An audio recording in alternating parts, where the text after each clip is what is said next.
Bien, nous allons poursuivre notre programme de ce jour, 8 février 2023.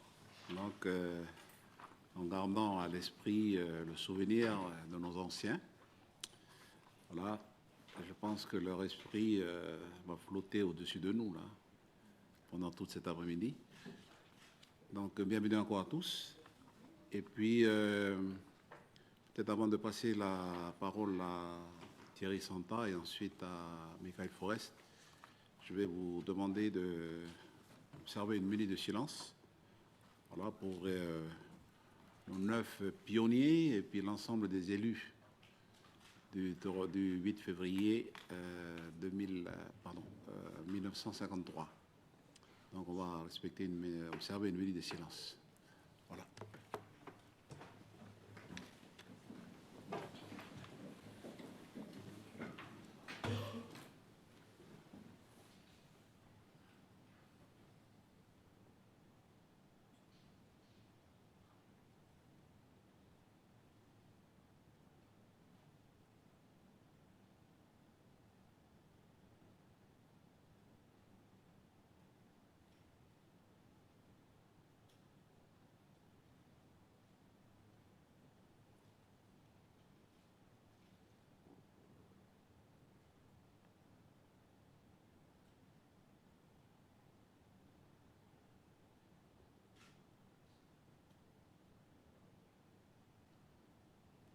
Je vous remercie.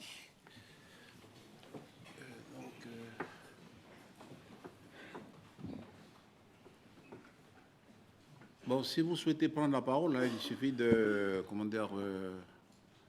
d'appuyer sur le bouton à droite. Voilà, des microphones là.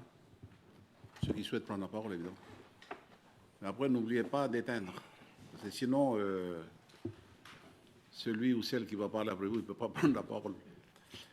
Donc voilà, merci encore à tous. Monsieur Santa, vous prenez la suite, s'il vous plaît. Merci, Président. Je vais être très rapide, donc encore vous remercier d'avoir accepté cette invitation commune. Moi, je suis impatient d'écouter l'exposé de M. Houdan et puis les témoignages des familles. Et donc, je vais tout de suite passer la parole à Michael Forest, qui est mon collègue du gouvernement, qui a été l'organisateur pour le gouvernement de cet après-midi. Merci Thierry, merci Monsieur le Président, chers collègues, mesdames et messieurs les conseillers de la Calédonie, mesdames et messieurs les représentants des familles, le public, la presse, voilà, merci encore avec beaucoup de respect pour votre présence cet après-midi. C'est une date importante pour notre petite île du Pacifique. Et c'est vrai qu'avec le président Mampou, dans le cadre de la déclaration de politique générale, nous avons souhaité quelque part apporter une note dynamique sur ce travail de mémoire. On a commencé l'an dernier avec la Monique, par exemple. Aujourd'hui, nous sommes là. Nous allons aussi faire un travail pour les 40 ans de la déclaration de Nainville-les-Roches, mais aussi pour les 170 ans de la prise de possession, avec un certain nombre de partenaires, d'acteurs de la société civile, de la vie associative, mais aussi d'institutions. Donc, avant de pouvoir passer la parole à M. Houdan, qui est un des partenaires privilégiés, avec M. Kurtovic, que j'excuse cet après-midi, mais j'ai vu aussi M. Delattière, Jerry, merci d'être là. De même que Mme Terrier aussi dans le public. Merci d'être là. C'est quelque part vous qui avez su, à travers votre engagement autour de l'histoire de notre pays, de pouvoir continuer à faire vivre la mémoire. Et comme l'a rappelé Monsieur le Président du Congrès dans la salle des pas perdus, l'histoire, la mémoire, elle est importante dans la vie de la société, dans la vie de l'ensemble des peuples de la Terre, que ce soit des grands peuples ou des petits peuples comme le nôtre. Mais l'important, c'est de pouvoir créer les conditions pour que la mémoire puisse être vivante et que de génération en génération, on puisse continuer à s'inscrire dans l'histoire de l'humanité. Voilà, avant de laisser la parole à Olivier, simplement quelques mots d'introduction. Merci.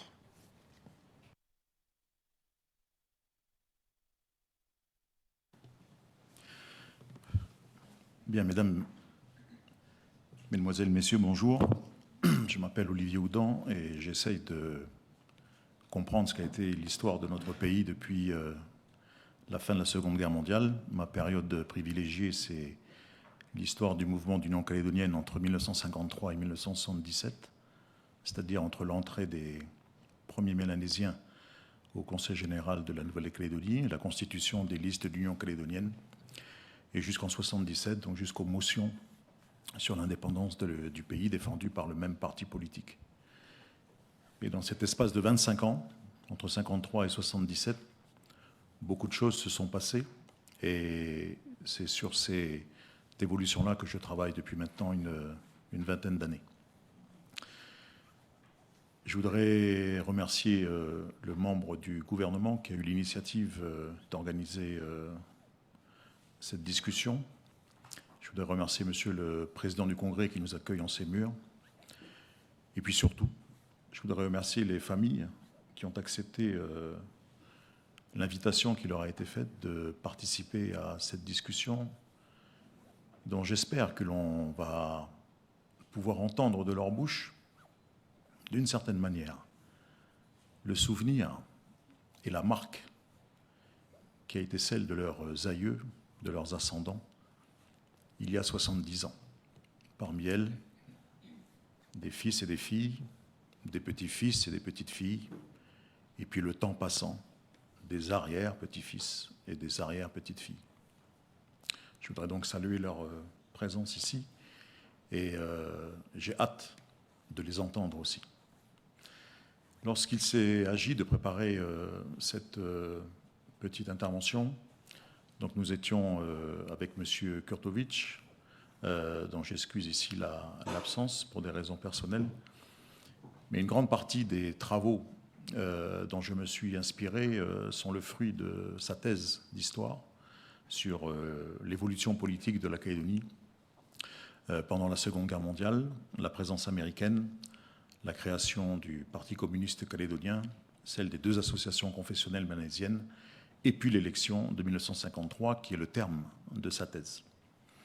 Et donc, les travaux de M. Kurtovic vont guider une grande partie de mes propos aujourd'hui.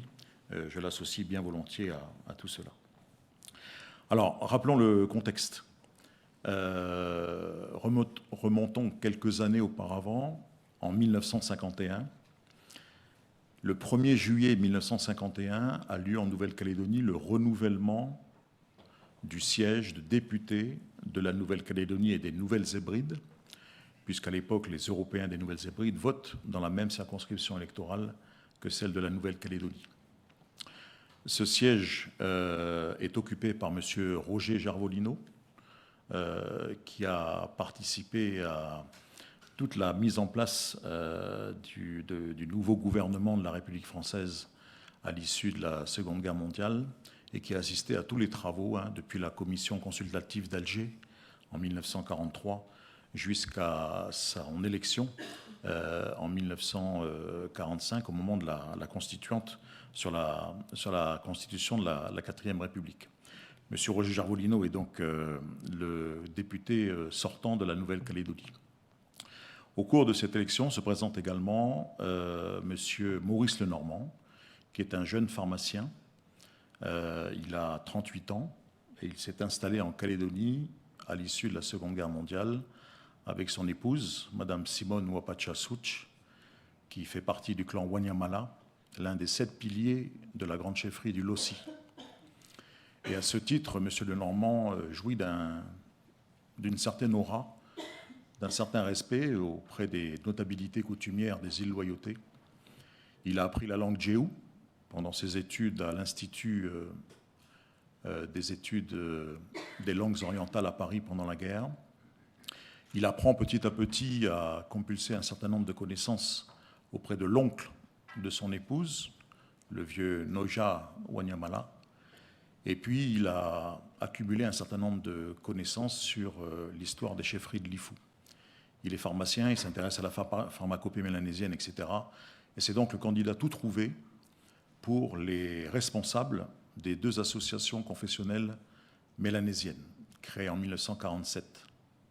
L'une d'obédience catholique, l'Union des indigènes calédoniens, Amis de la liberté dans l'ordre, Louis Callot, dont le président est M. Roch Pidgeot. Et puis du côté protestant, l'AICLF, l'Association des indigènes calédoniens, et l'Oyaltien français. Elle est présidée par M. Koui Bouillan, avec pour secrétaire général M. Doui Matayo Weta. Ces deux associations confessionnelles mélanésiennes, à l'approche des élections législatives de 1951, décident d'apporter leur suffrage à un candidat relativement neutre. Il est connu pour ses idées progressistes.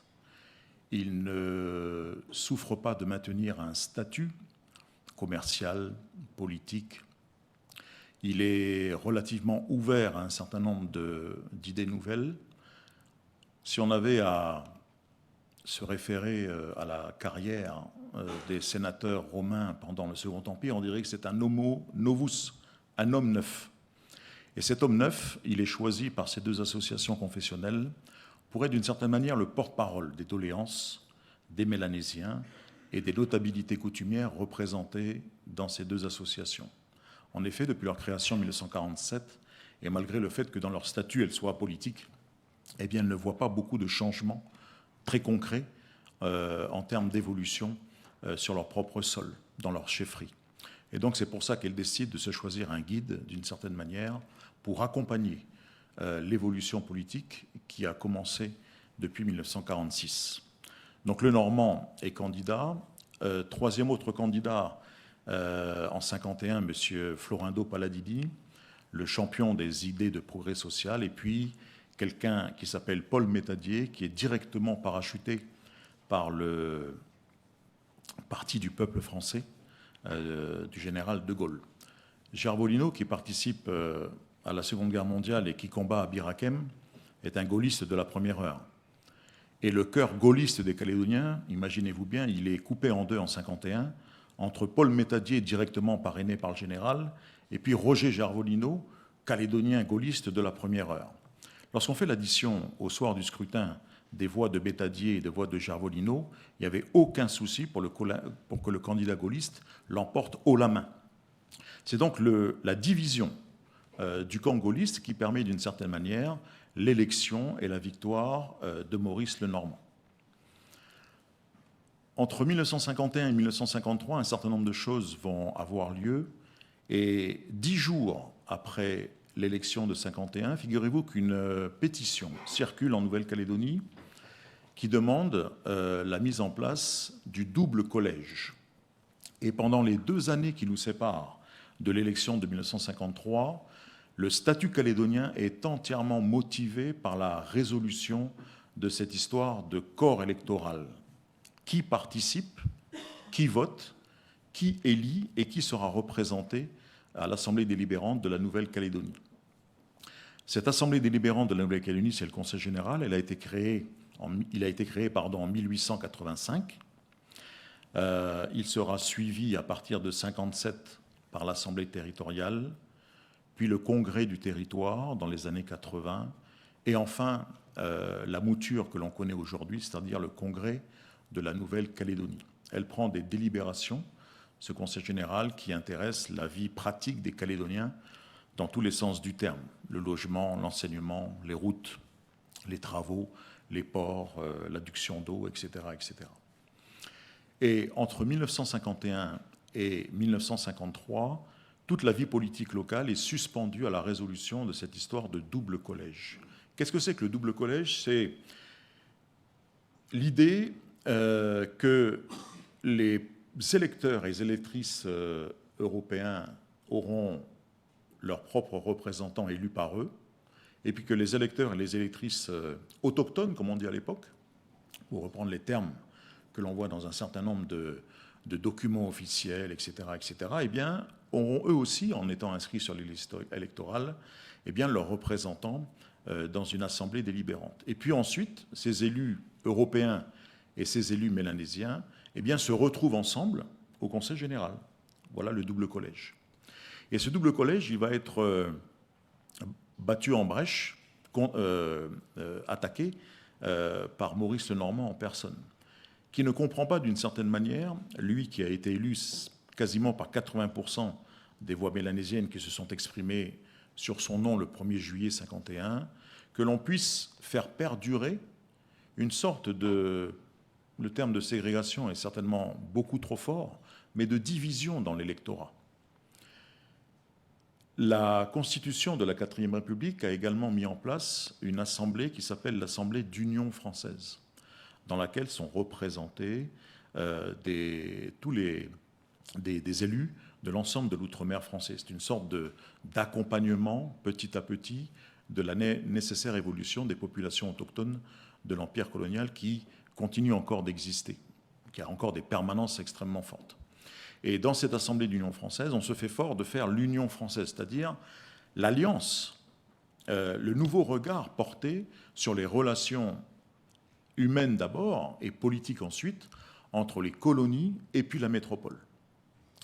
À l'Assemblée de l'Union française, on est donc dans un état d'esprit qui veut qu'on efface petit à petit l'ensemble des permanences coloniales qui existaient depuis la prise de possession des territoires respectifs.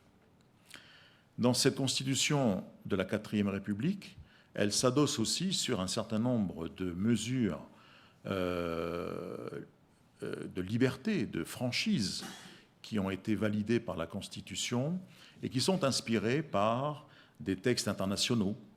J'en veux pour preuve la Charte des Nations Unies, qui est adoptée le 26 juin 1945, dans laquelle on rappelle un certain nombre de choses, et surtout on condamne le colonialisme, que l'on ne veut plus voir perdurer à l'issue de la Seconde Guerre mondiale.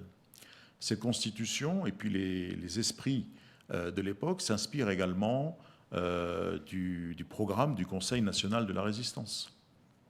Donc on s'inspire d'un certain nombre de choses et de mesures qui font la promotion des libertés fondamentales, du droit de vote, qui font la promotion du droit d'association, de la mutualité, du droit au logement, etc. Donc on est dans une phase ascendante de généralisation de mesures visant au bonheur des populations, pour reprendre certains textes de l'Assemblée nationale entre 1945 et 1946. Il va falloir toute l'énergie d'un jeune ministre de la France d'Outre-mer qui s'appelle Pierre Flimelin. Pierre Flimelin, pour le situer, c'est le maire de Strasbourg. C'est lui qui va accueillir le général de Gaulle dans un discours fameux à Strasbourg. Pierre Flimelin, c'est également la personne qui sera plus tard le premier président de l'Assemblée du Conseil de l'Europe, du Parlement européen, pardon. Donc c'est quelqu'un qui a une forte présence, et en 1952, il est responsable de l'outre-mer. Et à ce titre, il va envoyer en Nouvelle-Calédonie une mission sénatoriale composée de 3 sénateurs, qui est chargée de démêler l'écheveau calédonien au sujet de ce statut et de ce double collège. Et dans la thèse de M. Ismet Kurtovic, il utilise très judicieusement l'expression de premier accord de Nouméa, puisque le 19 septembre 1952, à la résidence du gouverneur, pas très loin d'ici, on obtient un accord politique. C'est-à-dire qu'on va découper le territoire en 5 circonscriptions afin qu'on soit assuré, et c'est ça, ce sont les termes de Pierre Flimelin lui-même dans un courrier de réponse qu'il nous a adressé il y a à peu près 25 ans. Il fallait s'assurer que les électeurs mélanésiens soient représentés dans certaines circonscriptions et que les électeurs européens soient représentés dans d'autres. Et donc on aboutit d'une certaine manière au découpage électoral de la Nouvelle-Calédonie, qui va inclure une circonscription un peu bizarre et qui sera tout l'enjeu de ces élections de 1953. En effet, lorsque l'on regarde une carte de la répartition des différentes populations à cette époque-là, bien évidemment, l'histoire du peuplement de notre pays saute aux yeux. Les villages sont majoritairement peuplés d'Européens, et puis l'arrière-pays rural, si j'ose dire, les tribus, les districts, sont bien évidemment majoritairement peuplés de populations autochtones, pour reprendre toujours le terme de l'époque. et de se garder de faire un anachronisme en la matière. La côte Est est l'enjeu de ces élections, puisque, afin d'obtenir l'idée de Flimelin et l'accord de Nouméa, le premier accord de Nouméa de septembre 1952, la côte Est va être, aménagée de telle sorte à ce que les Européens qui y résident, normalement depuis plusieurs dizaines d'années, eh bien, puissent être représentés au Conseil général. Et puis, on va organiser une circonscription que l'on appelle la circonscription des districts, qui veut bien dire ce qu'elle veut dire, puisque cette circonscription des districts, elle inclut tous les districts coutumiers. Et l'île des Pins, qui va voter avec Puebo, Canala, Thio, etc., sur la côte Est. Donc dans cette circonscription, dans cette partie de la Grande Terre, vous avez donc la circonscription Est, qui est majoritairement européenne, et puis la circonscription des districts Est plus l'île des Pins, qui, elle, est majoritairement mélanésienne. Lorsque je regarde la répartition sur la côte Est, j'ai en effet, dans la circonscription de la côte Est, j'ai 1310 inscrits, et parmi ces 1310 inscrits, je n'ai que 45 indigènes. Donc ça veut dire que c'est une circonscription majoritairement européenne qui va, logiquement, élire des représentants européens.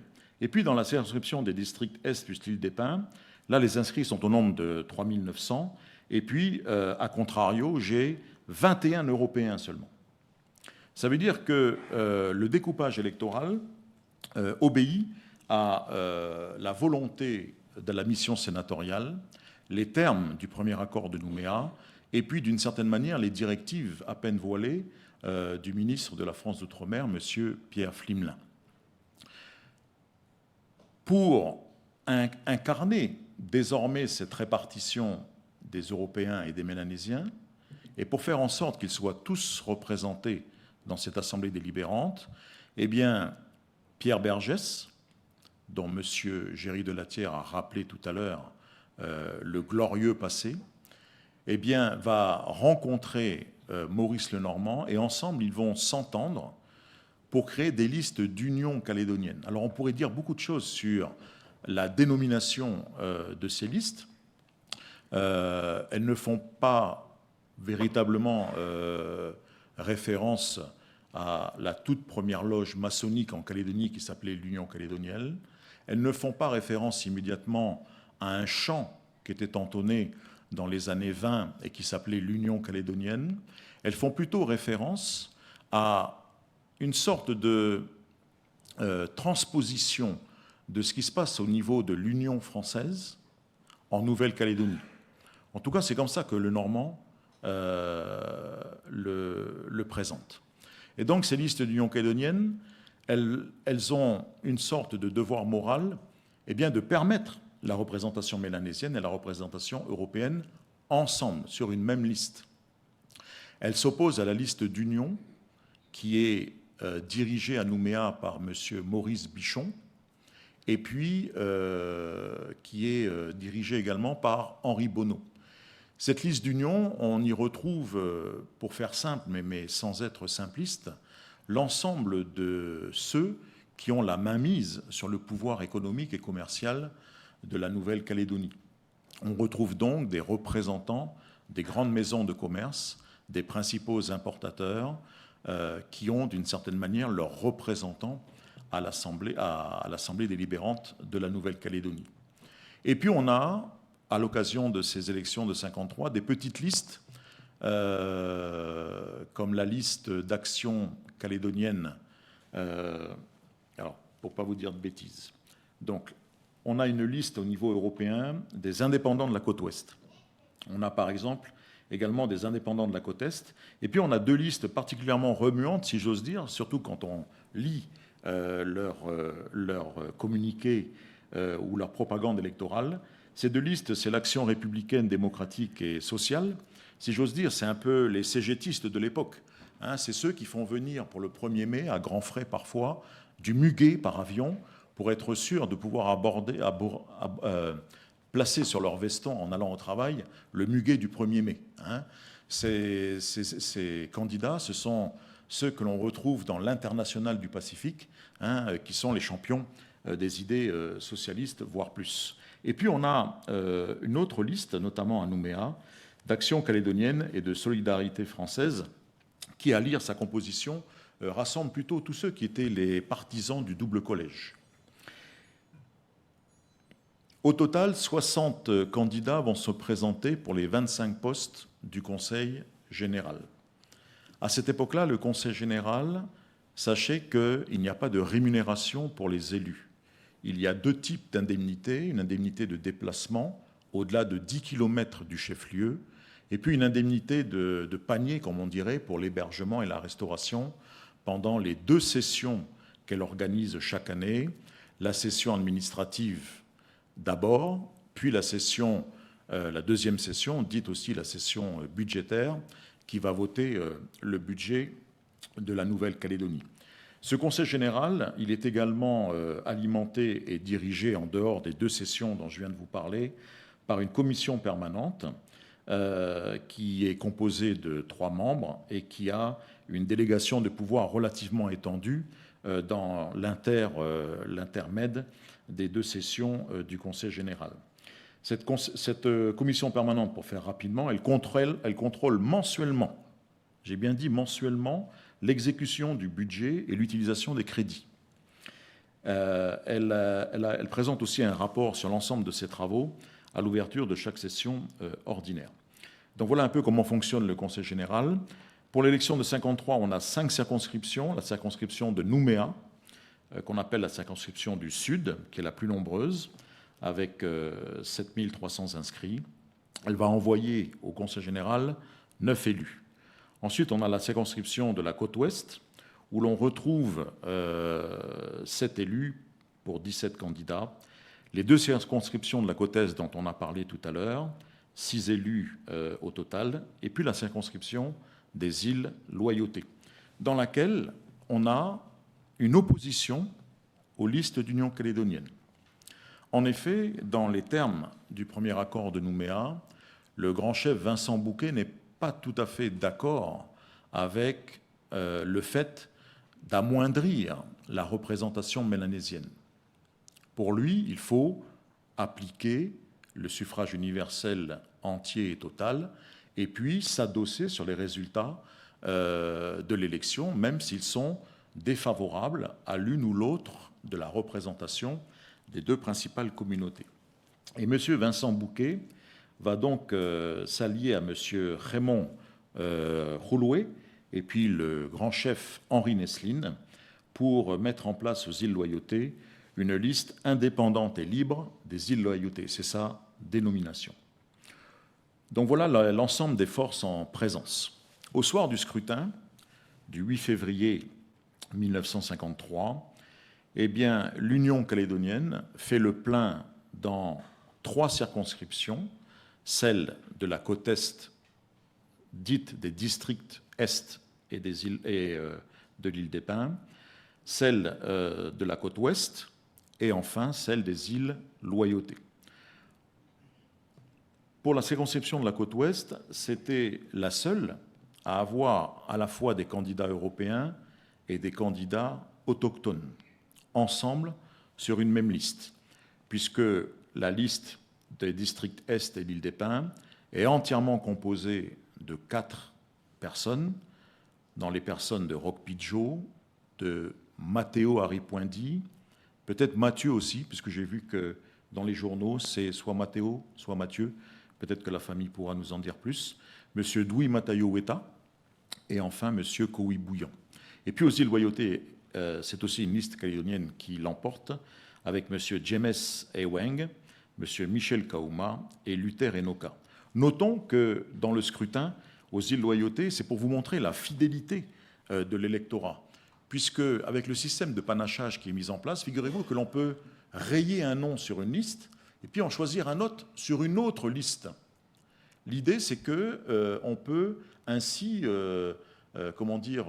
supprimer un candidat que l'on jugerait inapte pour X raisons et faire la promotion d'un autre candidat, même dans une liste d'opposition. Hein. On appelle ça le panachage. Eh bien, aux îles Loyauté, il n'y a pas de panachage, hein, puisque les 3 élus dont je viens de vous donner les noms, Ewen, Kauma et Enoka, figurez-vous que tous, les 3, ils vont obtenir 1333 suffrages à l'unité près, hein, ce qui montre la fidélité et surtout la grande discipline de cet électorat loyaltien. Dans la circonscription de la côte ouest, là où il y a un relatif enjeu par rapport aux messages envoyés depuis Paris, depuis la mission sénatoriale, etc., sont donc élus sur les mêmes listes pour occuper les 7 sièges au Conseil général, donc M. Pierre Bergès, M. Maurice Lenormand, André Caron, Raphaël Boinahoué, Georges Newland, Louis Eschambrenner et M. Elia Tidjin, dont j'ai appris que dans la presse et sur les listes, il était également appelé Wendo. Elia, peut-être que Henriette pourra nous en dire plus.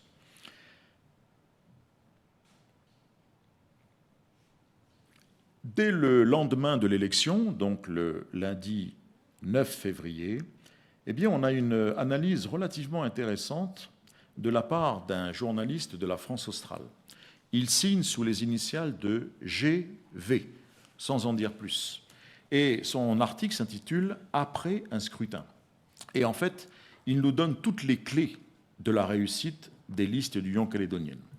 Voilà ce que dit M. GV dans la France australe de l'époque. Il constate d'abord que par rapport à l'élection législative de 1951, eh bien, il y a eu une abstention beaucoup plus élevée.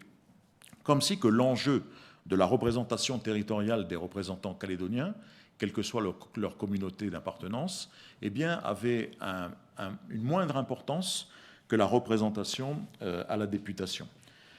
Ces abstentions, elles ont été plus élevées, sauf aux loyautés, hein, qui présentent un taux de participation les plus élevés. Ensuite, GV, qui n'est certainement pas Gabriel Vallée, hein, mais qui est un autre journaliste, parle d'une abstention beaucoup plus grande chez les Européens que chez les Mélanésiens. En effet, dans la circonscription sud et dans la circonscription ouest, les abstentions, elles dépassent 40%. Ça veut dire que tous les Européens n'ont pas été votés. Et bien évidemment, vous laissez ainsi le champ libre à la liste d'opposition, celle de l'Union calédonienne. Voilà ce qu'écrit GV, c'est très clair. Alors qu'en 1951 se posait à eux, aux électeurs calédoniens, le choix décisif de l'orientation du pays et celui de la physionomie d'une assemblée, Conseil général, où les 2 éléments allaient coexister pour la première fois, eh bien, les électeurs européens se sont beaucoup moins déplacés. Ensuite, les grands centres urbains sont beaucoup plus modérés qu'on ne le croit généralement. Ça, c'est intéressant, puisque depuis la Seconde Guerre mondiale, vous avez des populations, en particulier loyaltiennes, qui sont installées à Nouméa, mais aussi à Païta, à Dembéa. Et il y a, là où ces grands centres urbains sont majoritairement européens, eh bien, il y a une sorte d'adhésion au programme des listes d'Union calédonienne. Sur la côte ouest, l'abstention a permis le succès total de la liste d'Union calédonienne. Et GV nous dit que les autochtones ont voté beaucoup plus avec discipline que les Européens. Enfin, il fustige d'une certaine manière la pléthore de candidats européens à Nouméa, puisqu'il y avait 25 candidats européens à Nouméa sur les 60 du total des circonscriptions, soit quasiment un peu plus de la moitié. Le nouveau Conseil général est donc composé de 9 autochtones, tous Union calédonienne, et de 16 Européens. Parmi ces 16 Européens, vous en avez 5 qui vont rejoindre les élus autochtones et former ainsi une majorité absolue de 14 élus sur 25. Il faut également ici rappeler la mémoire de M. Marc Tivolier, qui, élu sur une liste d'action calédonienne et de solidarité française, eh bien, va rejoindre les élus de la liste d'Union calédonienne. Marc Tivolier, il est donc médecin, il a fait tout son parcours universitaire à l'école navale à l'école de médecine navale de Bordeaux. Il s'installe à Lifou dans les années 20, dans les années 30. Il parle djéou. Il a aussi une très grande connaissance des relations interclaniques et interchefferies. Monsieur Tivolier est également médecin et à ce titre-là, il s'occupe de tout ce qui est la condition des lépreux aux îles Loyauté. Il publie d'ailleurs un document dont M. Kurtovic, dans la préparation de cette intervention, me disait qu'il avait rédigé, M. Tivolier, un manuel d'hygiène en langue de Lifou pour lutter contre la lèpre et ce manuel était toujours consultable aux archives à Nouville. Et dans les années 40, M. Tivolier rejoint Nouméa et s'installe comme médecin de ville à Nouméa avec une patientèle relativement importante qui lui permet donc de cumuler sur son seul nom, dans la liste dont il est le dernier, 1404 voix et d'être ainsi élu dans la circonscription de Nouméa. Alors, la conclusion de l'article de ce journaliste de France Australe est intéressante dans l'analyse du scrutin. Voilà la question qu'il pose. Va-t-on, comme nous en exprimions la crainte, utiliser, donc les élus de l'Union calédonienne, utiliser cette promotion politique des indigènes pour faire peser sur notre pays une menace permanente de discorde, alors qu'au Conseil général, l'Union devrait se réaliser. Cette crainte, elle est patente. En effet, on craint en Calédonie la révolution, pas forcément l'évolution. J'en veux pour preuve un communiqué de la liste d'union du mois de janvier 1953 dans la France australe. Que dit les gens qui ont écrit ceci pour la liste d'union, donc celle de Bichon et de Bonneau? Sur le plan politique, voilà ce qu'ils déclarent dans leur programme. Nous donnons l'assurance formelle du plus sincère désir de collaboration loyale avec les autochtones en vue de faciliter leur accès à la vie politique, économique et sociale de la Nouvelle-Calédonie. On ne récuse pas l'évolution nécessaire. Par contre, on fustige une révolution possible. Ainsi, le jeudi 22 janvier, la liste d'union déclare ceci. Il faut voter sans panachage et liste entière, il faut voter liste d'union, il faut voter calédonien. Qui panachera demain votera contre lui-même et contre son pays. Et plus tard, on sent également, notamment dans la candidature des candidats du RPF, notamment en la personne de Madame André Collard, qui est professeur de philosophie au lycée La Pérouse, et de deux autres de ses collègues, M. Louis de Casabianca et M. Léon Devez. Voilà ce que disent les candidats RPF qui vont rejoindre en fait les listes d'union, pas d'union calédonienne, mais d'union tout court, et qui prouvent bien cette crainte de la révolution. Révolution du fait d'une arrivée massive des élus mélanésiens dans la première assemblée délibérante du territoire. Le compromis adopté, donc le premier accord de Nouméa de septembre 1952, tout en tenant compte des aspirations légitimes des autochtones, leur offre à eux-mêmes et aux Européens, tant missionnaires que colons ou industriels, en ce pays, et y œuvrant depuis bientôt un siècle, une solution de sagesse qui va permettre à tous d'apprendre à travailler côte à côte, dans l'ordre et par étapes. Dans l'ordre et par étapes. Sans rien brusquer, ni surtout sans créer de haine ou creuser de fossés. C'est ça l'enjeu. C'est-à-dire que derrière les listes d'union calédonienne, mais aussi derrière la mission sénatoriale et la directive de Flimelin, il y a cette volonté d'accompagner sereinement l'évolution en cours. Et ainsi de battre en brèche l'idée que du jour au lendemain, que le 9 février 1953, eh bien, que le Conseil général soit entre les mains d'une seule composante de la population.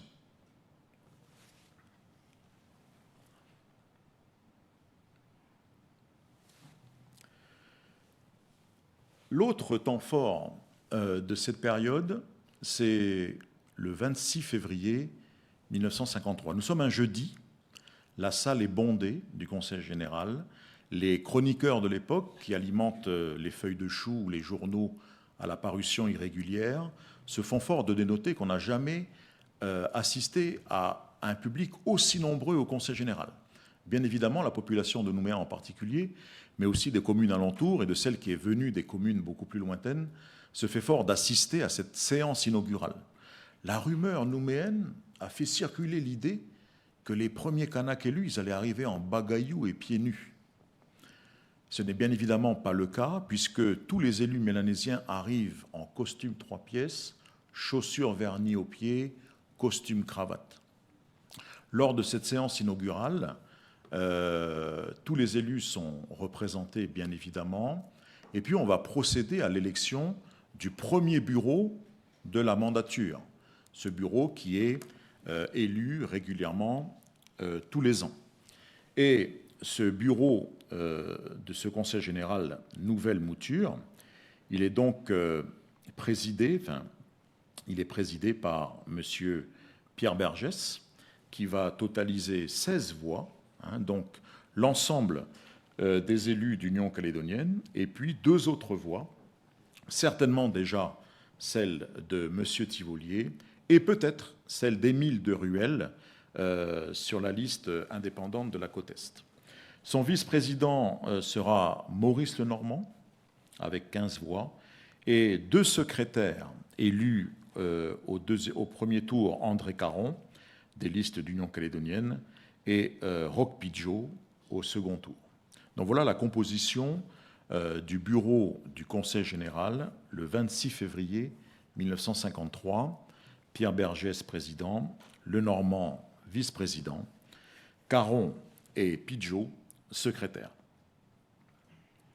Il est intéressant d'écouter le discours de Bergès. Voilà ce qu'il dit.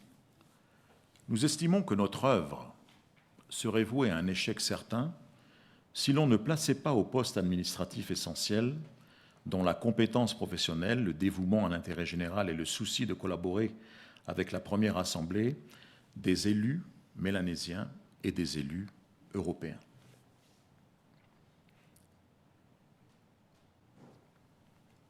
Il parle également de son pays et surtout de la compétence fiscale, puisque le programme d'Union calédonienne inscrit un certain nombre d'aménagements qui n'ont pas été réalisés lors du mandat précédent.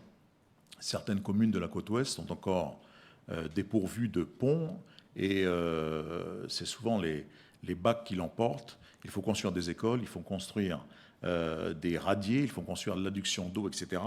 Et donc les listes d'Union calédonienne, dans leur programme pour 1953, proposent un certain nombre d'aménagements et d'infrastructures primaires. Tous ces aménagements et ces infrastructures primaires, elles seront abondées par de l'argent venu du FIDES, qui est un dispositif, qui est un fonds d'investissement pour le développement économique et social, qui va permettre véritablement de moderniser les infrastructures primaires en Nouvelle-Calédonie et dans le reste de l'outre-mer français. Et ce FIDES, autrement dit l'argent de la France, eh bien, il va permettre en Calédonie un certain nombre d'investissements majeurs. Que dit Bergès par rapport à la fiscalité ? J'ai peut-être choisi cet extrait par hasard, vu les discussions actuelles. Un pays comme le nôtre, en pleine évolution et qui procède à sa mise en valeur, doit nécessairement réaménager périodiquement sa fiscalité. Et ceci est un fait d'évidence qu'il faut admettre en toute bonne foi. En toute hypothèse, nous devons d'abord nous efforcer de développer la matière imposable et de n'aggraver le cas échéant notre fiscalité qu'avec une extrême prudence, de telle sorte que le pressoir fiscal, ce sont ces mots, n'écrase pas toujours les mêmes pauvres gens. Et enfin, à l'adresse de ses collègues, M. Bergès conclut son intervention ainsi : « Unissons-nous donc, mes chers collègues, dans une même volonté et dans une même espérance, la volonté de faire ensemble un travail fécond, et l'espoir que grâce à nos efforts conjugués, s'ouvrira pour notre pays une ère de prospérité et de bonheur. » Le président Ouamitan le rappelait tout à l'heure, c'est au grand chef Kowi Bouillan qu'il vient de s'exprimer au nom des élus de l'Union calédonienne en sa qualité de grand chef, mais aussi de doyen d'âge de l'Assemblée. Et le grand chef Bouillan dit ceci: j'adresse à la France en ce jour, qui sera une date mémorable dans notre histoire calédonienne, le profond remerciement et la plus vive reconnaissance des représentants autochtones des îles et de la Grande Terre. Donc nous sommes bien en présence d'une date historique, le 8 février 53, puis la séance inaugurale du 26 février 53. Pour faire court et simple, sans être simpliste, je dirais que le Conseil général n'est plus monocolore. Il est à l'image de la représentation et de la population calédonienne dans son ensemble. Ce Conseil général, il change également de physionomie l'année du centenaire de la prise de possession. Et il n'est encore pas endeuillé par la disparition de la Monique. Pour ouvrir la suite du propos, sachez qu'à partir de 1953 va s'ouvrir pour l'Union calédonienne une ère de victoire politique, puisque en octobre 1954, fort du succès obtenu au niveau territorial, elle obtient une majorité dans la plupart des commissions municipales de l'intérieur et des îles, qui lui permettront en juin 1955 d'envoyer son propre représentant au Conseil de la République. C'est à l'époque, en ces termes, que l'on nomme le Sénat, en la personne de M. Armand Hollen. Et puis en janvier 1956, lors du renouvellement du mandat de député de Lenormand, eh bien, il est réélu triomphalement, avant qu'au mois de mai 1956, pour se placer toujours dans une continuité, eh bien, l'Union calédonienne devient un véritable mouvement politique par sa création officielle les 12 et 13 mai 1956 sur la propriété du sénateur Hollen à la Vallée des Colons. Et enfin, en 1957, mais ça c'est déjà une autre histoire, elle sera majoritaire dans le nouveau Conseil de gouvernement, le premier exécutif calédonien issu de la mise en place en Nouvelle-Calédonie des mesures de la loi cadre de décentralisation et de déconcentration des pouvoirs appelée de fer. Voilà pour mon propos. Il s'agissait ici de rappeler un certain nombre d'informations et de les porter à la connaissance de tous. Maintenant, je vais me taire et puis je vais écouter le témoignage des familles. Je vous remercie de votre attention.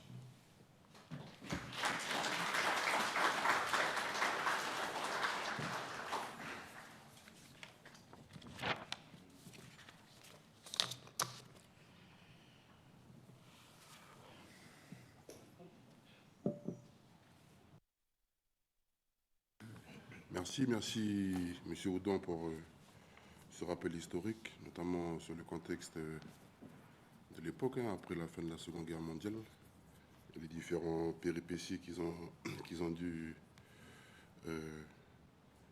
vivre, notamment les premières croix de Nouméa, c'est bien de le savoir, encore une fois, avec l'ensemble des communautés qui constituent notre territoire. Donc, comme l'a proposé l'historien, l'idée cet après-midi, il n'y a pas trop de cadre préétabli. J'ai oublié de saluer aussi un ancien collègue du 17e, M. Manouté, mais voilà, s'il y a les familles qui peuvent poser un petit témoignage sur cette séance solennelle, certes, mais qui va appeler certainement d'autres, parce que même si on l'a initié nous, mais l'idée c'est de pouvoir, pourquoi pas, dans les prochaines années, de pouvoir changer les dates fériées, par exemple, en laissant les dates fériées qui sont arrivées ici avec notre histoire, avec notre puissance de tutelle, trouver peut-être des dates qui nous rassemblent, comme celle du 8 février.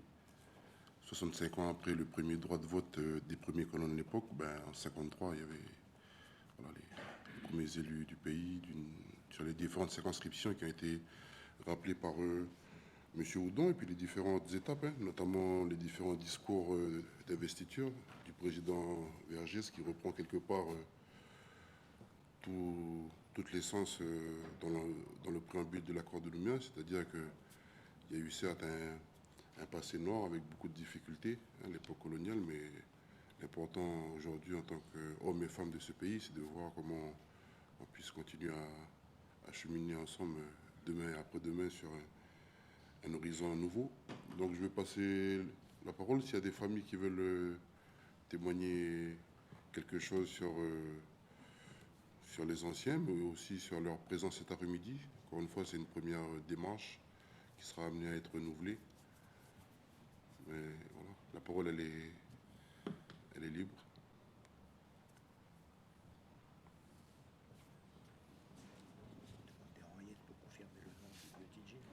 Peut-être, madame, il y a 3-4 conseillers ou conseillères élus actuellement qui sont aussi membres des... Ouais, madame Maï qui a fait l'objet d'une question de monsieur Oudan pour pouvoir certifier le petit nom ou le surnom du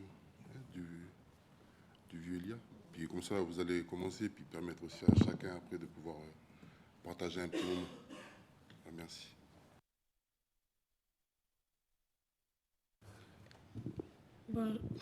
Bonjour à tous. Juste pour répondre à la question de M. Oudan, mon père s'appelait effectivement Tidjine Elia Wendo. Wendo, c'est son nom en langue. Donc c'est peut-être pour ça que dans les livres d'histoire, ils ont retenu ce nom-là. Wendo, c'est son nom en langue de Nénéma. Et son prénom en français, c'est Elia.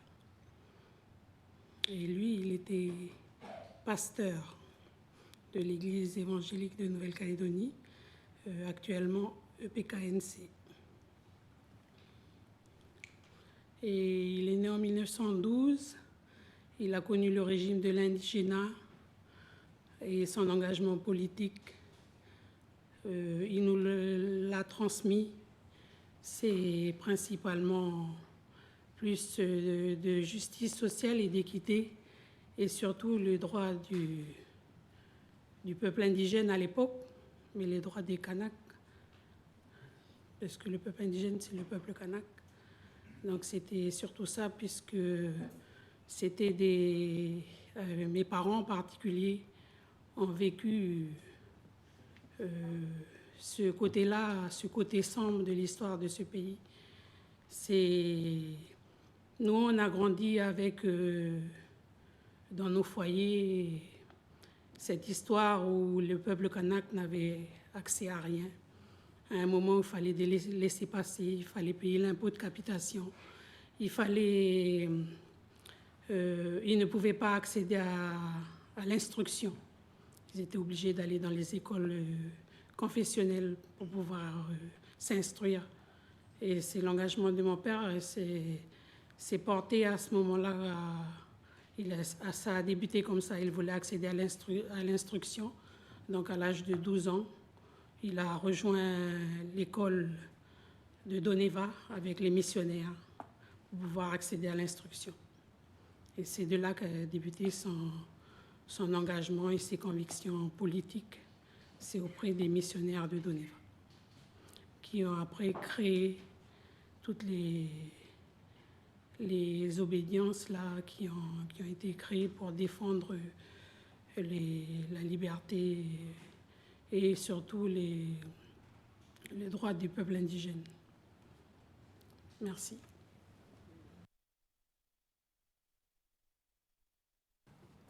Merci Madame Maï pour votre témoignage. Est-ce qu'il y a d'autres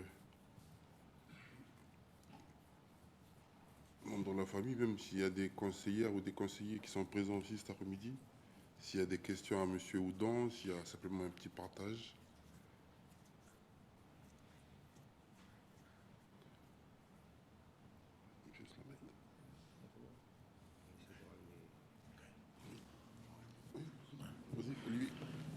Juste pour rajouter un petit quelque chose, lorsque je rencontre M. Elia Tidjine à Poum, il me fait part qu'en fait, il remplace au pied levé sur la liste d'Union calédonienne le pasteur Auguste Wabéalo de Koné, qui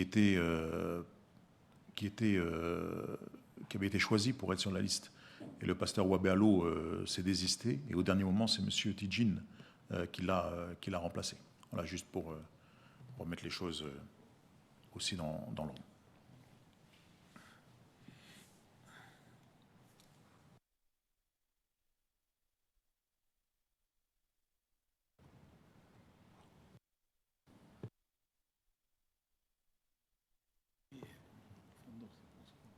n'y a pas une prise de parole il y a des historiens aussi, Jerry, Monsieur Fondos. Voilà, s'il y a des petits...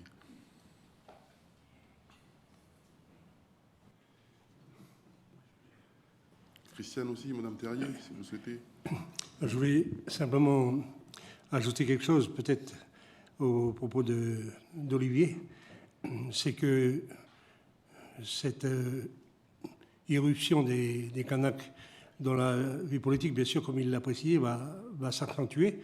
Je pense aux élections municipales de 1954, où là, je prends mon village, le village de la Foi, c'est l'arrivée des premiers élus Kanaks, un de chaque tribu, de Coindé, Ouipoint, Ouatom et Komar, pourquoi, qui arrivent au conseil municipal. Et c'est l'époque, justement, où l'Union calédonienne va prendre la mairie de la Foi. Elle va le garder très longtemps, jusqu'à M. Condoya. Ensuite, bien sûr, il y aura des changements de majorité. Et puis aussi, cette ascension au niveau municipal, politique, va continuer jusqu'aux élections de 1961, où là, vous avez les premiers maires kanaks qui vont faire irruption dans le paysage politique. C'est 9 maires qui sont élus là, à ce moment-là, dans le vieux Douy Matayo, bien sûr, à Poignet-Ouin, mais aussi Cyprien Kawabraino, ancien combattant et tout, figure.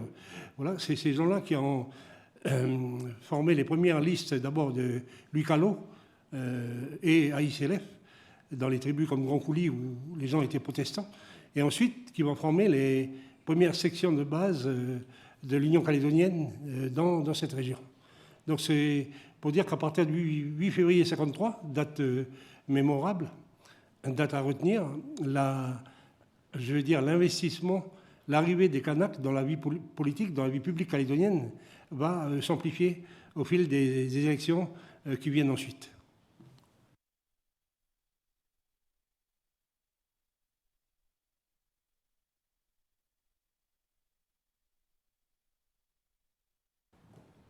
Merci, M. Delatière. Il y a d'autres... Madame. Voilà.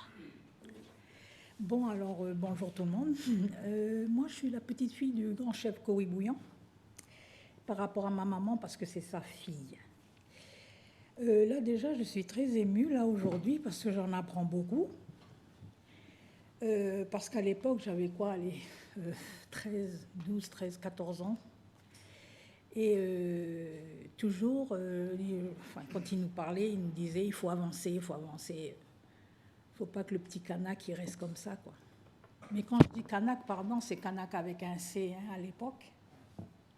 C'était pas Kanak avec un K. Mais le truc, c'est que c'était quelqu'un qui nous poussait toujours à aller de l'avant, parce que comme c'était un instituteur. Mais après, voilà, c'est... Et puis, sa politique, nous, dès qu'il commençait à parler de politique avec le pasteur Tidjine, il nous disait rentrer dans la chambre, quoi. Faut pas qu'on écoute. Ça ne vous concerne pas, aller dans la chambre. Bon, mais maintenant, quand je vois maintenant, je ne connais pas plus de ce qu'il disait. Mais là, ému parce que ce que j'entends là, je ne pensais pas que c'était comme ça, quoi. Voilà.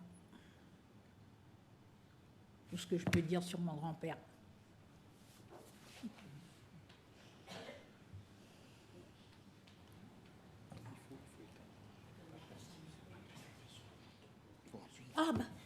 Ah ben ouais. Merci, madame, pour votre témoignage. Monsieur Tivouli.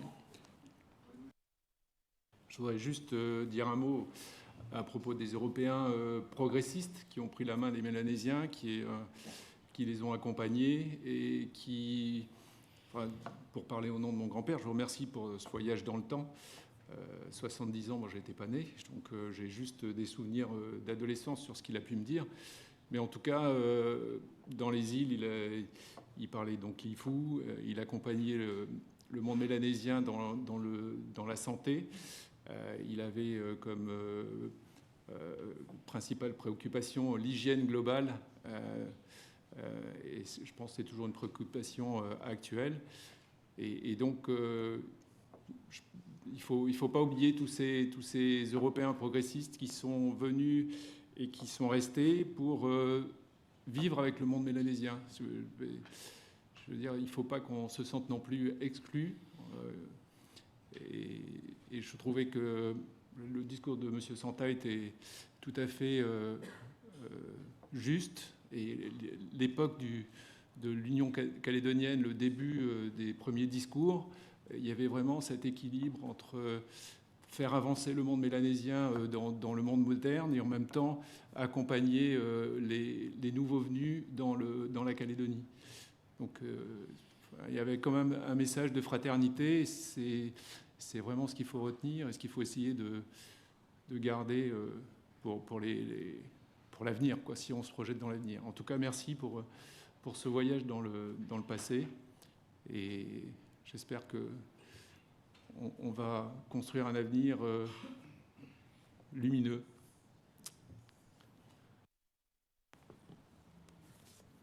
Merci.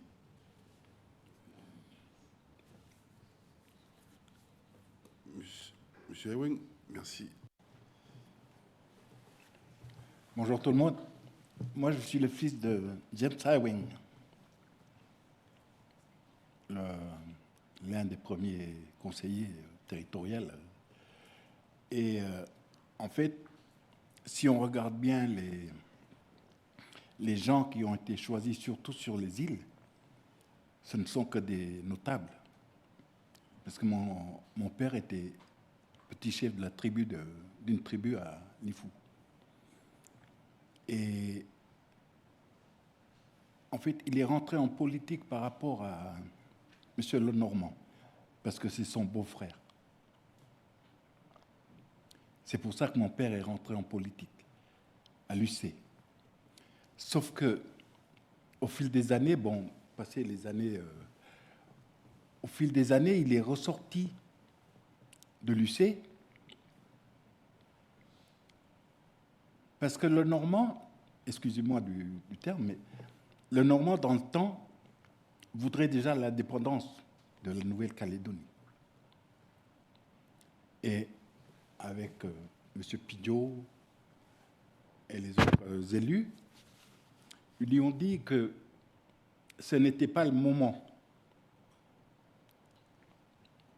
Ce n'était pas le moment pour la Calédonie d'être indépendant, en lui disant que on n'est pas prêt. C'est ce qu'on est en train de vivre aujourd'hui. Enfin, je ne sais pas, mais c'est dans les discussions politiques que j'entends à la télé, où ça me fait rappeler ce que papa avait dit dans le temps. Mais ça, il y a 70 ans. C'est une anecdote. Mais moi, aujourd'hui, en écoutant la politique à la télé, ça me fait rappeler papa il y a des années. Donc, voilà. Par contre, merci de nous avoir invités, nous, les descendants des premiers élus au conseiller territorial. Merci beaucoup.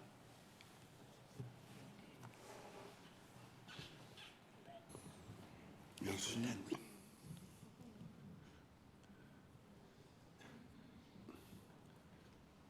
Madame Saguilia, un petit mot.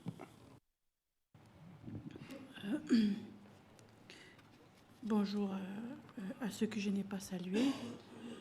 Alors, comme Madame Pidgin, je siège ici. Moi, je suis la petite fille de Raphaël Bonawé. Mon papa aussi siégeait ici.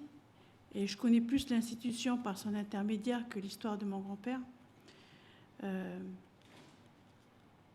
Son épouse étant décédée dans les années 90, j'ai beaucoup plus connu l'histoire de grand-père Raphaël par l'intermédiaire de ma grand-mère Augustine Moilou, qui est décédée, on va dire, récemment. Et donc, infirmier au Bélep, il avait beaucoup plus, en fait, de soucis pour sa population, et notamment pour la santé de la famille et de la population. Mais en dehors de ça, je vais vous dire franchement, en fait, qu'il fait partie de... Je fais partie plutôt de son histoire et du coup, cette commémoration me permet de revenir vers ma famille pour le connaître un peu plus. J'avoue qu'au travers de Louis Callot, il était déjà métis, 3e génération, australien, métis tongien. Donc, le vivre ensemble, il se faisait déjà du côté du nord de Bélep dans les 1840, on va dire. Donc, ce n'est pas une nouveauté. C'est tout ce que je peux dire. Je n'ai pas de difficulté particulière avec ce qui peut être blanc à côté de moi, puisque j'ai grandi sur les genoux de ma grand-mère blonde aux yeux bleus, pour parler, on va dire, assez simplement de la revendication du peuple kanak.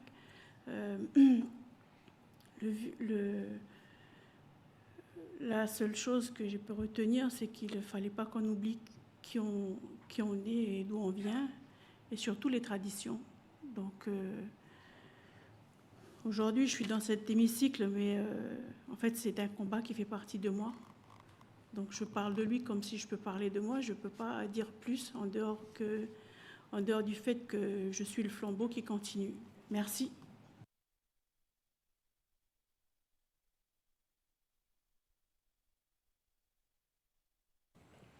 Merci, Madame Sekilia.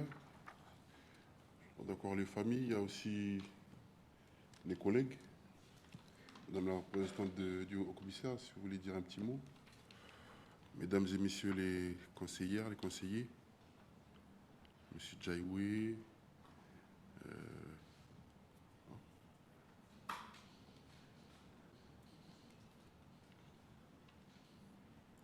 Mamie, la parole est pour la Mamie.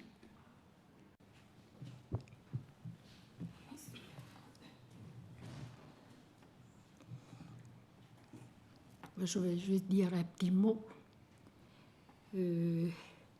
Voilà, moi je suis la belle-fille de Feu Harry Poindi Mathéo. Je voulais juste rendre hommage à tous ces vieux qui n'avaient pas tellement un bagage intellectuel, mais qui se sont levés ce jour-là pour que nous soyons là aujourd'hui, vous qui êtes là au Congrès. Et c'est un honneur pour nous de venir rendre hommage à tous ces vieux-là. Malgré le peu de bagage intellectuel qu'ils avaient, ils ont osé se lever pour que nous on soit là aujourd'hui. Moi, je suis originaire de Lifou. Je me suis mariée à Ponerouin.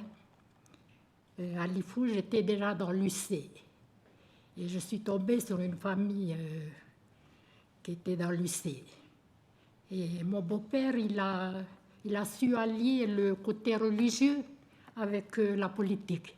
Il a toujours fait ça jusqu'à quand il a disparu en 1986. Voilà. Et je ne pouvais pas venir comme ça et repartir sans dire un petit mot pour remercier tous ces vieux. Et je pense qu'ils sont là avec nous. Ils continuent de nous aider de là où ils sont. Voilà, merci. Merci, Madame Marie Poindi. Monsieur Fondos,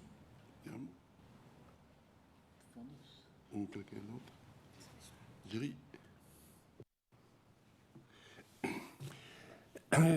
Ce que je voulais dire au terme de cet échange et des propos d'Olivier, c'est que si les élus non-Kanak de l'époque, Berger sans tête, qui est l'un de mes ancêtres, ont réagi, c'est bien à cause du fait qu'ils ont été bousculés par les événements internationaux, notamment la fin de la Seconde Guerre mondiale, la Constitution de 1946, qui les a amenés à une réflexion. Ces gens-là se sont dit, quelque part, aujourd'hui, on ne pourra pas toujours faire tout seul, il faut faire avec les Kanaks. C'est ça la réalité de février 1953. Donc faire avec les Kanaks, ça ne voulait pas dire autant, même s'il y a 9 élus Kanaks qui arrivent au Congrès, au Conseil général, ce jour-là, ça ne veut pas dire pour autant que les choses vont être faciles pour les Kanaks. Même à l'intérieur de l'Union calédonienne, il va falloir jouer des coudes il va falloir se faire une place. Parce que c'est vrai qu'il y avait beaucoup de non-Kanaks à l'UC, mais il y avait des gens qui étaient un peu accrochés aussi parmi ces non-Kanaks à leur prérogative et à leur position au sein du parti. Donc un véritable rééquilibrage politique, il se fera dans le temps. Il sera dans le temps. Ce qui a joué quand même dans cette démarche, c'est qu'à l'époque, l'électorat non-Kanak, l'électorat de petits Européens de brousse, ne s'identifiait pas, je dirais, au gros électorat de Nouméa. Tout à l'heure, Olivier a parlé des grosses maisons de commerce. Moi, je me rappelle que dans ma famille, bien sûr, comme les vieux caldoches de brousse, tout le monde était UC, tout le monde était normand. Quand il y avait des réunions à la mairie de La Foix, dans le cadre de la députation, dans le cadre des municipales, eh bien, M. Lenormand, M. Pidgeot montaient, c'était, les vieux ils se préparaient à 2h de l'après-midi pour aller à la réunion à 6h. C'était presque un mythe. Mais surtout, moi, quand j'étais gosse, je voyais ces vieux faire, on les entendait parler, ils disaient il faut voter UC parce qu'on ne sera jamais que les ballons d'art. Le terme de ballon d'art, il est perdu aujourd'hui, mais c'était un terme que les vieux utilisaient pour désigner cet électorat, je dirais, des grosses maisons de commerce capitalistes. Donc l'électorat européen de l'époque, il était bien scindé. Il n'était pas, je dirais, uniforme dans la pensée. Les Européens n'avaient pas la même façon de penser dans le vote. C'est ça qui a aidé à cette démarche vers les Kanaks pour créer le mouvement d'Union calédonienne. Et je dirais que cette réflexion de dire, eh bien, forcément, dans ce pays, on est obligé de faire avec les indigènes, eh bien, je pense que c'est un peu de cette réflexion-là qui a été perdue ensuite au fil des ans. Et le souhait qu'on peut remettre aujourd'hui, aux élus d'aujourd'hui, aux électeurs d'aujourd'hui, c'est de revenir à cette pensée fondamentale qui a jeté les bases de l'Union calédonienne, c'est-à-dire on ne peut pas faire l'un sans l'autre, il faut faire quelque chose ensemble. Voilà, merci. Merci, Jerry. Olivier. Oui, bonjour, Olivier Fandos.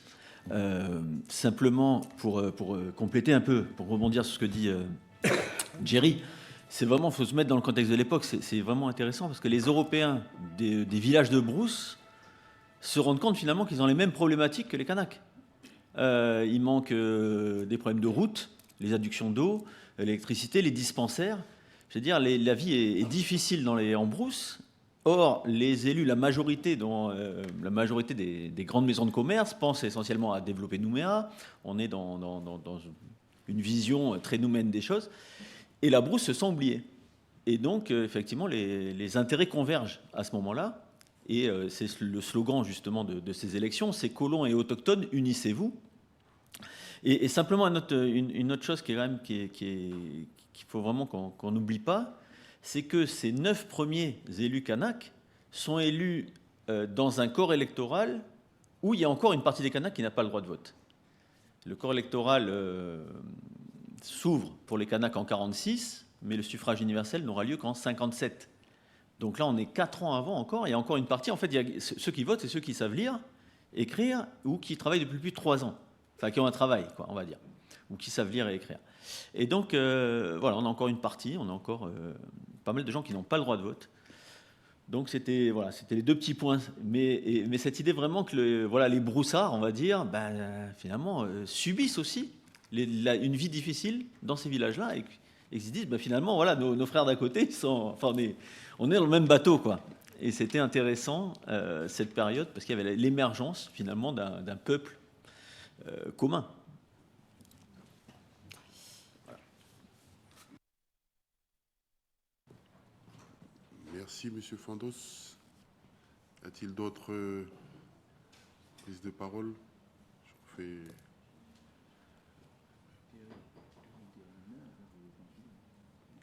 n'y a pas de cadre prédéfini, mais bon, s'il n'y a pas d'autres prises de parole, je vais... Monsieur Sand.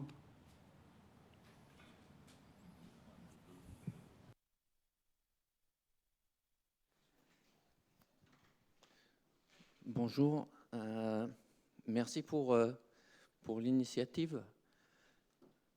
Je souhaitais prendre la parole pour rappeler que la dynamique et le mouvement qui va mener à l'Union calédonienne, c'est un mouvement de fond de tous les laissés-pour-compte. Et que dans ces laissés-pour-compte, on a parlé des Broussards, on a parlé des Kanaks, mais il y avait tous les petits de Nouméa, tous les petits qui travaillaient au nickel, tous les petits qui avaient une vie qui était aussi difficile. Parce qu'entre les deux guerres, la vie en brousse était tellement dure qu'il y a eu une émigration vers la ville. Et dans la ville, l'endroit où il y avait du travail, c'était le nickel. Et donc l'Union calédonienne, c'était la brousse, mais c'était aussi tous les petits travailleurs de la ville, tous les petits travailleurs de l'usine. Et les historiens ont bien souligné combien il y a un lien entre les mouvements syndicaux dans les années 50 et puis le mouvement politique Union calédonienne. Notre pays peut avoir la fierté d'être probablement la seule colonie française où, à la fin des années 50, les descendants de colons ils se sont mis en grève. Ils ont failli faire arrêter les fours du nickel pour réclamer la parité des salaires. Pas pour eux, mais pour les autres. Pour les Asiatiques et pour les Kanaks. Et ce mouvement, ça a été un mouvement de fond que les années 70 ont fait un petit peu dévier de sa route à un moment, mais qui a marqué même la période de la guerre civile, même la période des événements. Parce qu'au pire moment de notre histoire commune du dernier siècle, s'il n'y avait pas eu les années 50, s'il n'y avait pas eu les années 60, s'il n'y avait pas eu ces rencontres, ben, les événements ne se seraient pas passés comme ils se sont passés. On a tous à pleurer des morts. Mais s'il n'y avait pas eu les solidarités dans les années 50 et les années 60, il y aurait eu beaucoup, beaucoup, beaucoup plus de morts. Et on ne serait pas aujourd'hui à avoir la chance de pouvoir discuter ensemble de ce moment d'une histoire commune il y a 70 ans. Je crois.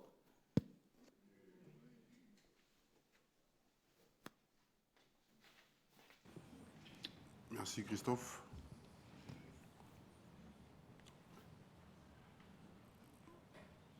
Donc, je vais donner la parole à Madame la représentante du commissaire. Merci. Merci beaucoup à toutes et à tous.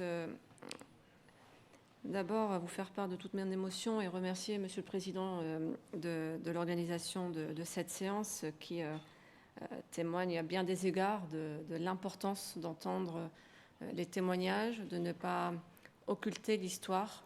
Vous l'aviez rappelé dans votre discours d'introduction, Monsieur le Président, en rappelant cette pensée d'Aimé Césaire, on ne peut pas ignorer le passé, sinon on ne sait pas vers quoi on va.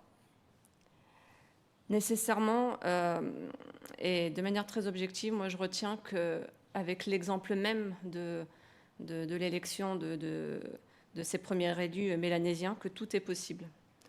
D'autres vous diront que rien n'est impossible. Moi j'ai envie de communiquer positivement en disant que tout est possible.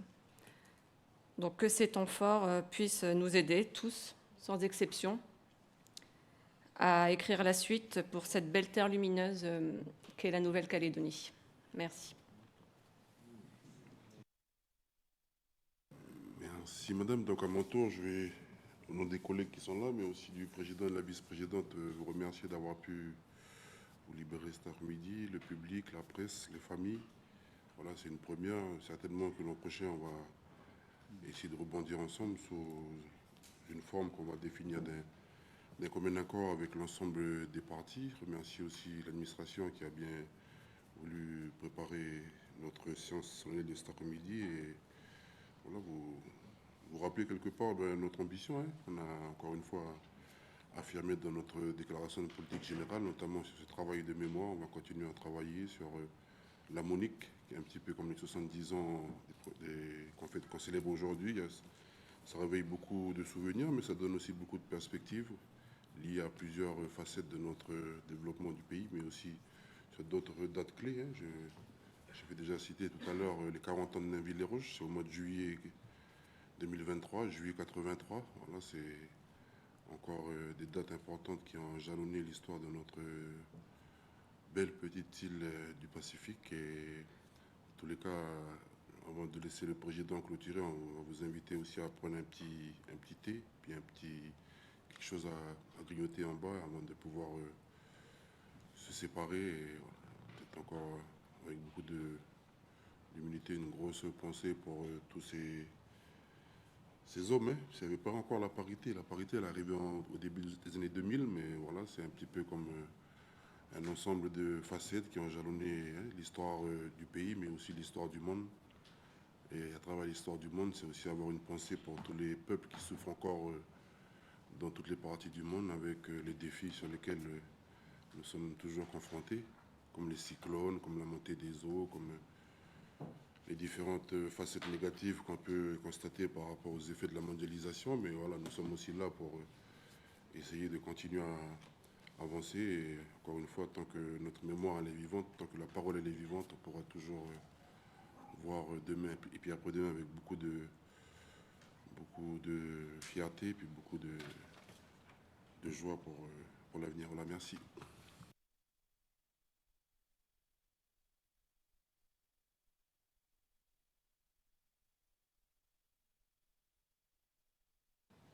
Plus personne ne souhaite prendre la parole. Madame Thierry.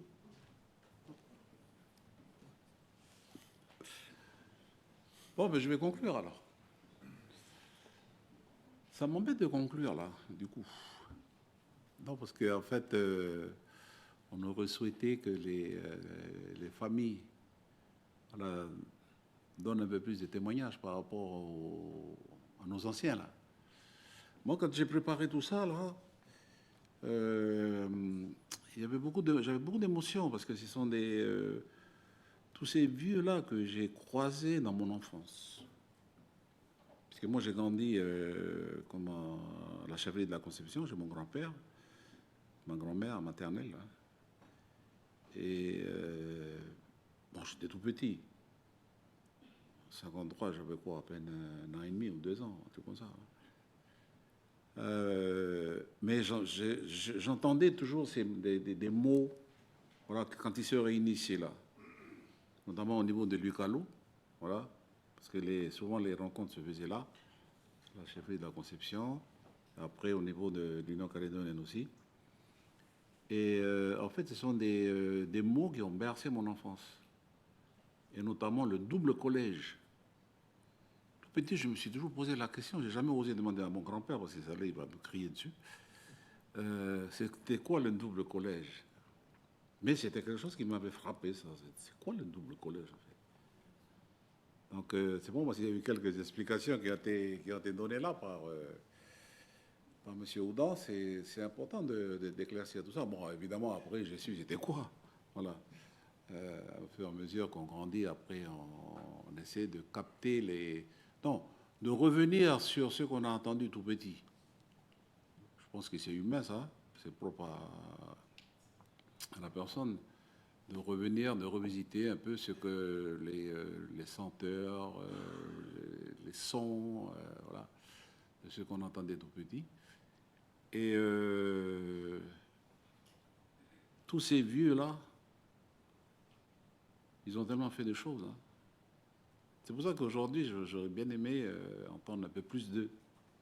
Alors, je ne sais pas, M. Forest, qui est responsable du secteur au niveau du gouvernement, peut-être qu'il faudrait organiser, je ne sais pas, faire quelque chose dans ce sens-là, pour que les familles peut-être se penchent un peu plus sur l'histoire de leurs anciens. Parce que si les familles ne donnent pas leur témoignage, on va se baser uniquement sur les historiens, mais les historiens, ils sont ce qu'ils sont, hein, ce sont des historiens, des scientifiques, voilà. Mais par rapport à tous ces vieux-là, leur histoire est particulière parce que ce sont des, comme on disait tout à l'heure, c'est l'irruption en fait des Kanaks sur le champ institutionnel, quoi. Et c'est quelque chose de phénoménal, ça. Puisqu'ils n'ont jamais vécu ça eux-mêmes. Ben oui. Et donc c'est dommage. Enfin, moi, j'ai beaucoup de souvenirs. Et enfin, dans ma propre famille, des historiens, enfin, des personnes qui sont de ma famille, quoi. Des enseignants notamment, ou des enseignants, commencent à travailler là-dessus. C'est-à-dire qu'ils glanent des informations, parce que le temps, il est en train de passer. Quand je regarde simplement pour mon grand-père, donc Roch Pidgeot, ça va bientôt plus de 30 ans qu'il est mort. Oh oui, ça fait 30 ans déjà. 90. 90, oui, ça, 30 ans. Mais vous, vos ancêtres là, vos grands-pères ou même vos arrière-grands-pères, ça fait longtemps qu'ils sont morts aussi. Donc, est-ce que vous allez arriver à glaner ce que vous avez entendu de vos parents, ou bien des tontons, des tantines, avant que vous passiez aussi, parce qu'on passe tous au niveau des générations, pour laisser ça aux générations qui montent. Parce que si seulement c'est une partie de l'histoire, ça sera incomplet. Il faut qu'on ait le sentiment aussi des familles, des personnes qui ont vécu avec ces gens-là. Je vois par exemple Henriette, elle a bien connu son grand-père. Moi, je connais aussi le vieux là. Alors moi, j'ai connu le vieux là, j'ai connu le vieux Douy Matayo. Voilà. Mais c'était un Mointéapo, lui. Le vieux là aussi. On l'appelait Mointéapo, non? Aripondi. Mais Aripondi, c'est quoi? Ah voilà, c'est ça, c'est son nom, Aripondi, oui. Ah, c'est ça. Voilà, c'est ça. C'est le papa Bernard. Voilà, c'est ça. Donc le vieux James, je ne sais pas si je l'ai connu. Le vieux Kaouma Michel, on l'a bien connu aussi. Voilà, le vieux Doubert, Enoch Luther, le vieux Koui Bouillon aussi, le vieux Bonaoui Raphaël, Madame Sakilia, vous l'avez connu? Le grand-père Bonaoui. Moi, je me rappelle d'une personne qui était très grande, mais c'était, on dirait, un Tongien ou un Wallisien. En fait, son arrière-grand-père est australien. Celui qui est arrivé ici, c'est Sam Muller, que vous avez comment on appelle ça, au musée des histoires musée marine. Là. Ah oui, d'accord. Sam Muller, c'est son grand-père en fait. C'est le père de sa mère, qui est déjà métis, c'est-à-dire australien, métis tongien. Ah ben voilà, c'est ça. Parce que j'avais peur de lui, parce qu'il était grand. Il était grand, le vieux Bonaoui. Il est grand comme quasiment Monsieur Santa. Oui, puis costaud, hein. Mais il était plus costaud que Thierry Santa. Alors en plus qu'il était infirmier, je ne sais pas comment il faisait les figures, hein. Parce que grand comme il était là. Voilà. Et puis ce sont deux quand même, il faut souligner quand même qu'il y a deux anciens combattants de la guerre 14-18. Mais la question, M. Oudon, comment ça se fait qu'on ne trouve pas ici des anciens combattants de la guerre 39-45? Vous vous êtes penché un peu sur la question? Enfin, je ne sais pas, bon, je dis ça comme ça. Hein. Et là, quand même, parce qu'ils étaient âgés déjà. Parce que ce sont des personnes qui sont nées au début du siècle, ou à la fin de l'autre siècle. Hein. Donc ils arrivent là, ils ont déjà la cinquantaine passée, là, en 53, je pense, hein, ou même plus. Voilà. Non, mais ce que je voulais dire, c'est ça, c'est que l'histoire, c'est compliqué, l'histoire. Du coup, comme on ne sait pas vraiment... on ne connaît qu'une partie de l'histoire, et puis il y a quand même, il faut quand même se rendre compte aussi que des fois il y a des histoires, il y a des pans d'histoire qu'on a tendance à mettre de côté aussi. Hein. Voilà, c'est comme ça. Il faut arriver à vraiment, arriver à faire vraiment la vraie histoire de notre pays et de l'enseigner. C'est pas enseigner, ça. Enfin, je m'adresse aux enseignants. Il y a des enseignants ici. Est-ce que c'est enseigné, tout ça? Dans les programmes scolaires? C'est pas enseigné. Voilà. Et donc, alors, peut-être qu'il y a déjà, par rapport à la journée d'aujourd'hui, il y a peut-être, M. Forest, une démarche à faire. Hein, parce que pourquoi c'est pas enseigné? Pour diverses raisons, bien sûr. Mais il faudrait bien quand même qu'on connaisse l'histoire de notre pays, quand même. Sinon, on va vivre comme ça dans le néant et on ne sait même pas ce qui s'est passé dans le temps. C'est pour ça d'où l'importance de vraiment établir la vraie histoire. Donc ça, c'est le travail des historiens, bien sûr, qui se mettent d'accord entre eux pour retenir quoi, finalement, comme histoire de la Nouvelle-Calédonie. Mais l'histoire de la Nouvelle-Calédonie, est-ce que ça continue à faire peur ou pas? Hein, c'est la question aussi. Mais ça, c'est notre histoire. Et puis, c'est l'histoire des familles. Il faut que vous, au niveau des familles, là, il faut quand même essayer de travailler, de récolter les quelques témoignages que vous pouvez encore récolter de vos anciens, là. Voilà. Et puis ensuite, comment faire comme un recueil de témoignages, de textes, pour qu'on ne les oublie pas par rapport à tout ce qu'ils ont fait à ce moment-là, puis toutes les valeurs qu'ils ont essayé de nous transmettre, malgré toutes les difficultés qu'ils avaient à ce moment-là. Voilà, ça, moi, c'est une proposition que je vous fais. Moi, je dis ça, c'est parce qu'au niveau de ma famille, on a un peu de spécialistes aussi là-dedans, ils sont en train de faire. Ils sont en train de mener, mais c'est pour le grand-père, mais ça, c'est seulement lui. Mais bon, chacun d'entre vous, il faut que vous fassiez ça. Je pense que c'est important. Donc voilà, je vais peut-être m'arrêter là pour dire quoi? Mais pour dire, bon, remercier Michael et puis le gouvernement. Le président Mapou s'est excusé, il n'a pas pu venir parce que comme il était donc à un enterrement, l'enterrement de la maman de Gilbert Tubidon. Remercier aussi M. Santa et puis M.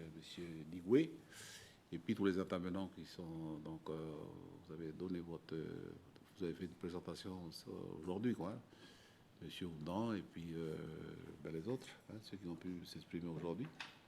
Donc, merci pour toutes vos interventions. Et puis, maintenant, on va passer aux choses sérieuses. On va aller voir quelque chose. Monsieur Forest, vous avez préparé quelque chose? Voilà. On a préparé quelque chose. Voilà, en tout cas, merci encore à vous. Et puis, on a passé là vraiment une bonne après-midi à échanger sur ce qui s'est passé ici il y a 70 ans. Et puis, on a essayé de se projeter vers l'avenir. Voilà, merci à tous.